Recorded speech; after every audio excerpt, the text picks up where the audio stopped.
Hello everyone, this is my very first voiceover. I hope it's working. um, I'm starting with tack it over and over mixed with water 50-50, but it's been pre-mixed for quite some time, so I had to add a little more water to it and mix it up again. And I start brushing it on the tumbler. This is the tumbler for my mom. Um, and I apparently had already pre-put it on the cup before I started the video. The uh, the applique is one of the UVDTF ones, and I got it off of Temu. I will try and find the link for it. I'm pretty sure the last time I looked, it was still available on Temu, so I will make sure it's in my video description. Thank you and continue watching.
Alrighty, I'm going to go ahead and move this over to the tumbler turner and get both of those turned on, because I did both of these in the same night for my dad's army, my mom's Christmas, so we can get it turned on in the resin tumbler.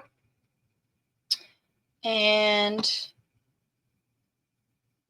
2 different videos though. And we'll be back for part 2 of the epoxy. I'll have to, pre-sand and all, but we'll be back soon. See y'all later. Bye for now.